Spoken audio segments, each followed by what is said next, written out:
Les humains plongent à 8000 mètres sous l'eau pour négocier avec les aquatiques. Au moment où ils sortent du sous-marin, ils sont tous extrêmement choqués. C'est un endroit à 8000 mètres sous l'eau, mais l'air est respirable. Une membrane fine sépare l'océan en deux. L'aquatique, Salt, leur explique que c'est un espace spécialement conçu pour les négociations avec les humains. Il aide personnellement Backley à retirer son casque à oxygène. Puis ils entrent dans la salle de réunion. Les représentants humains présents sont stupéfaits par le spectacle devant leurs yeux. Les soldats aquatiques sont parfaitement alignés dans la salle. À ce moment, un autre représentant humain offre un cadeau aux aquatiques et leur dit « Votre guerre est vouée à l'échec ».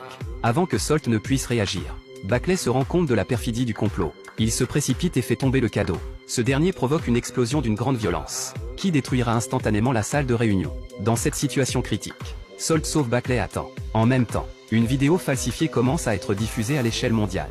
La vidéo montre Salt disant que toute personne osant entrer dans les eaux sera attaquée. Les eaux du monde n'appartiennent pas à l'humanité. C'est alors que Salt et Backley émergent de l'eau. Les humains en profitent pour capturer Salt. Backley informe également ses supérieurs de ce qui s'est passé sous l'eau. Lors du transfert de Salt, Backley parvient à subtiliser les clés de voiture. Lorsque les autres s'en rendent compte, il est trop tard.